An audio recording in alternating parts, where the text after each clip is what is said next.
Hello, and welcome to UOA On Demand. My name is Dr. Michael Liu. I'm an orthopedic surgeon who specializes in surgery of the shoulder and elbow. Joining me on the call, we have Dr. Kenneth Swan. Dr. Swan is an orthopedic surgeon as well. He is a sports medicine surgeon. And we have the director of physical therapy for UOA, that's Dino Pinciotti.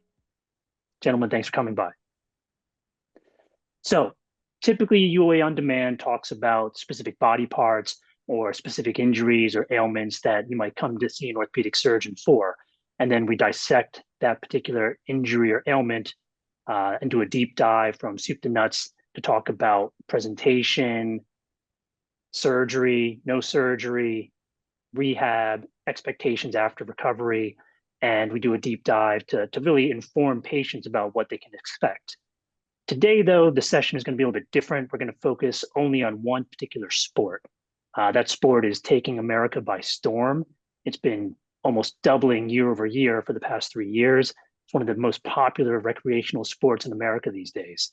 And that sport is pickleball. So, Dr. Swan, as a fellowship-trained sports medicine surgeon, I know you've had the opportunity to take care of countless number of athletes. They've been high school football players, college basketball players, professional athletes. Have you seen an increase in sports-related injuries related to pickleball? Absolutely. It's maybe 3 or 4 years ago, I learned what pickleball was from a patient of mine. I'd never heard of it before, and since then have seen numerous injuries related to the sport, and they come in all shapes and sizes in terms of the injury, the strain, the laceration, the fracture, the sprain, and it can be in all age groups as well. Yeah, absolutely. So just to throw some statistics out there, some people say that pickleball is the third most popular sport played in America today. It's just behind cycling and running. It's growing about 150% year over year. And half of those people who play now say they want to play even more in the following year. So as time goes on, more people are going to play and more of these people may get injured. So that's why we have Dino here later on to tell us how we can prevent these injuries.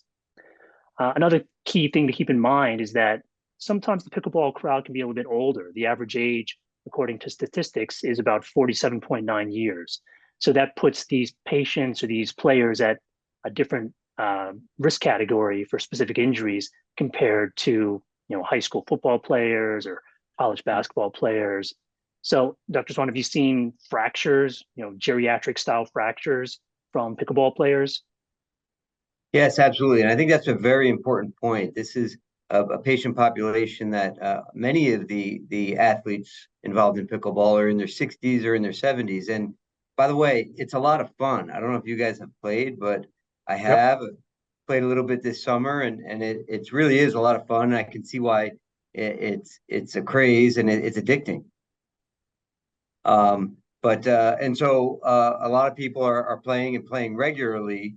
And as you mentioned, some of them are middle-aged or older. And so that puts them at risk for various injuries that we see in this population. That includes fractures, that includes strains of tendons, such as a rotator cuff or the Achilles. That includes aggravation of pre-existing conditions that they may or may not have known were already there, such as arthritis of the knee. That knee that might have been bugging you a little bit now may be bugging you a lot more because you twisted it on the pickleball court, or you were just out there for 5 straight hours and now it hurts. So what do we do for that? Yeah.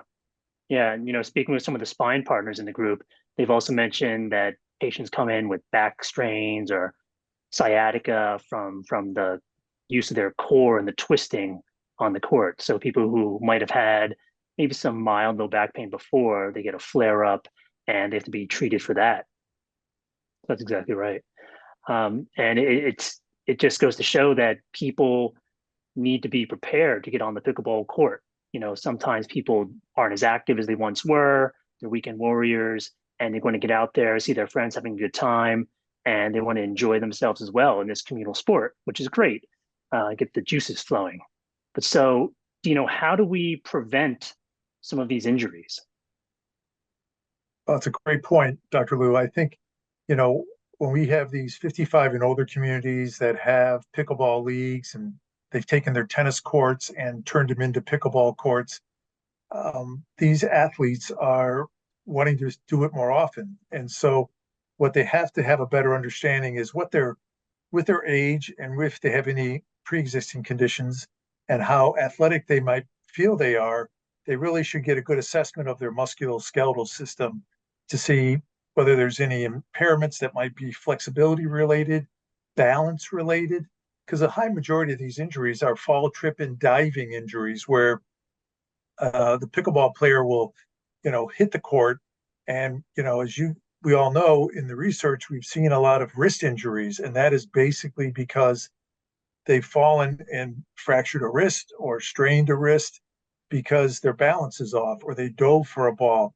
So trying to get their body in the best condition prior to playing, I think, is key and very important, as well as trying to have a better understanding of a dynamic warm up before playing pickleball. So being, their body warmed up. If you go to any pro event, you would see athletes warming up. I don't care if it's basketball, football, they're out there stretching and warming up before. So to get out of your car and just go play pickleball, you really are putting yourself at risk to pull something, strain something if you haven't done proper warm up. It goes for any sport. But for some reason, weekend warriors just think they can go out and play and not do the proper warm up before playing. Right, right. So you're absolutely right. Stretching, strengthening, generalized conditioning is all very important. Also, cardiovascular health is critical as well. You don't want to just get off the couch, run over to the pickleball court, and not have good cardiovascular health because one, you're not going to be able to play very long or maybe very well, and two, you could have some sort of disastrous cardiac event out on the court. So you want to be sure that your medical doctor, your primary care doctor, is okay with you playing pickleball as well, and maybe even start walking, 20, 30 minutes a day, a brisk walk, just to get your heart rate up a little bit and improve your cardiovascular health too. Yeah, that's a great point. Great point. Yeah. I agree with that as well, whether it's a stationary bike or just a walking routine or doing something that's sort of similar to pickleball, whether it be some light jogging, forwards, backwards, sideways. Like you're going to do these maneuvers when you get out there and when the adrenaline's flowing. And so to have done them a little bit recently and gotten in shape that way would be really helpful for the injury standpoint. But really, I think it's important, Mike, that you mentioned that the cardiovascular standpoint too. That's something that has to be sort of considered. Yeah. Yeah, I know this is something else that we were talking about offline before was the DEXA scan or bone density test, where it's an evaluation. Well, Dr. Swan, do you want to talk about it a little bit? Yes, absolutely. So DEXA scan is a bone density test, and that's what we often order for patients who are over the age of 60 or 65, in particular women who are at higher risk for osteoporosis. And this is the patient population that has really fallen in love with pickleball. And so you are at a higher risk for falling when you play pickleball or diving for a ball if you get a little aggressive. And when you land on that wrist or shoulder, if you have osteoporosis or a low bone density, you're at higher risk for a fracture. So it's great to be exercising. We support that. We encourage our patients to do that. However, we want to do it safely. So now's the time to go ahead and get a bone density test and see that, hey, if I do take a fall, am I at higher risk for suffering a fracture? And is there anything we can do to strengthen our bones if they are of low bone density? And what would that be? Well, one of the things you do for bone density is weight-bearing activity. So pickleball does help your bone density and help your balance and your agility, but we can strengthen our bones or maintain our density by vitamin D and calcium, but also perhaps prescription medications if we really do have a low bone density. Yeah, that's great. And it's good to have strong bones for pickleball, but even for routine day-to-day activities, say you slip and fall from a standing height, you don't want to have a spine fracture or a hip fracture or a pelvis fracture. If your bones are stronger, you may avoid that and just get a little contusion or a bruise, and you get up and you brush yourself off and you go about your business. But if your bones are on the weaker side from osteopenia, osteoporosis, and it's not being treated, then you might end up with a fracture that needs to have surgery. Yep, Yeah. absolutely. And one of the benefits here at UOA is we do have a DEXA scan in our Somerset office. And we have a therapist here up in physical therapy who can go through the evaluation after having a DEXA scan performed here at UOA. So that's another nice little benefit we have in addition to x-rays and MRI here at UOA. Mm-hmm. Yeah, absolutely. And, Sorry, sorry. Go ahead. Well, I would just mention that since we mentioned what we have at UOA, we have specialists that go from the hand to the elbow to the neck to the back to the hip to the foot. And when you read the literature or we ask around, just about no joint is spared in pickleball. People injure their fingers, their wrists, their elbows. They get tennis elbow. They get shoulder injuries. They tear their Achilles. They hurt their back. Their knees can really suffer. Sometimes that knee that didn't bother them so much, now it actually they're starting to look at a knee replacement. So there's a lot of parts of the body that can be affected, but we can help all of those.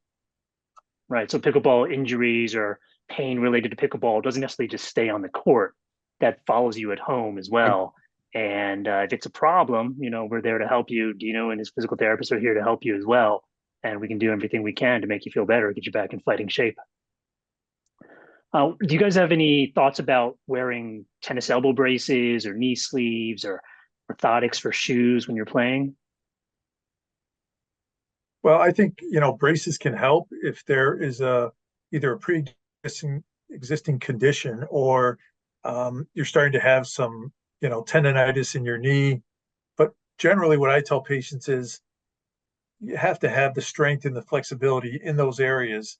Otherwise, the problem's just going to continue to bother you. And if we don't deal with the underlying condition, which might be poor flexibility or weakness, then we're kind of fooling ourselves by sometimes wearing a brace. I think proper shoe wear, which again, there are pickleball shoes now on the market, some made by some of the more top named, almost like a tennis shoe, but they're really they're marketing them as pickleball shoes. I think is important so that you just don't go out and say, "Oh, I can play with some flip flops on," and then you're going to really injure yourself. So I think sometimes people think, "Well, it's summertime. I'm going to go play some pickleball." You really have to have the proper footwear. I think is very important. As well as another topic that we could touch on is hydration. With pickleball being sometimes an inside sport, but mostly, they're taking tennis courts and turning them into pickleball courts because it's quite easy.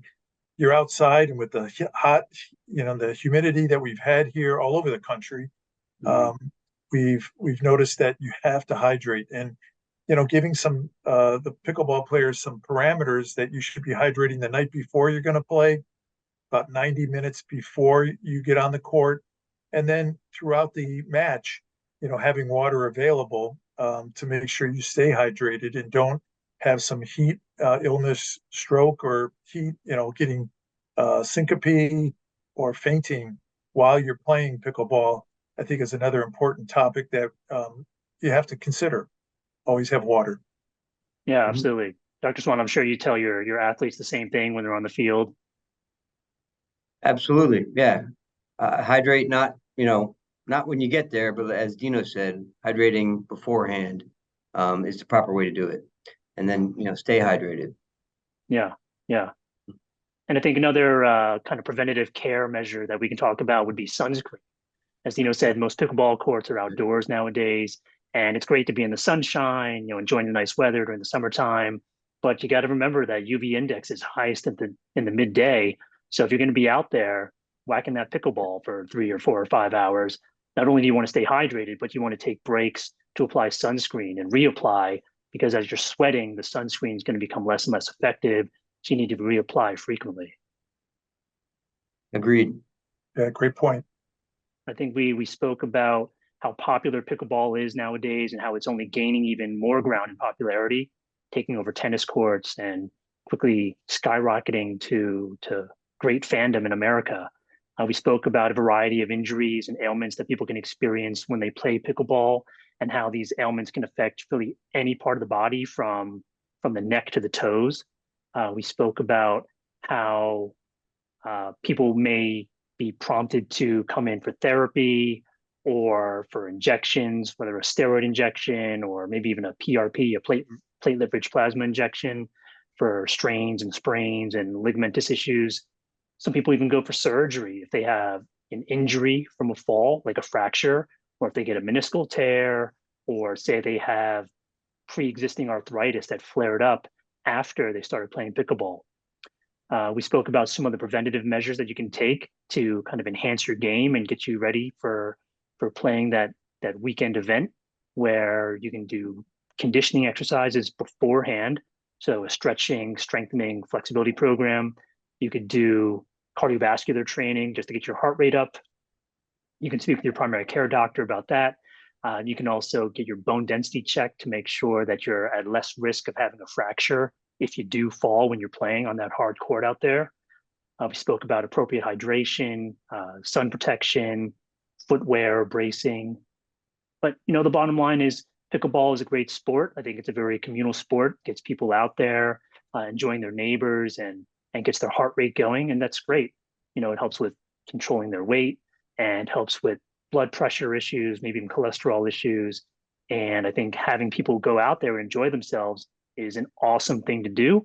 But we want you to be safe, and so we're hopefully kind of leading you in a way that can show you how to prevent injuries and help avoid injuries in the future. But if something does happen, you can find us at uoanj.com.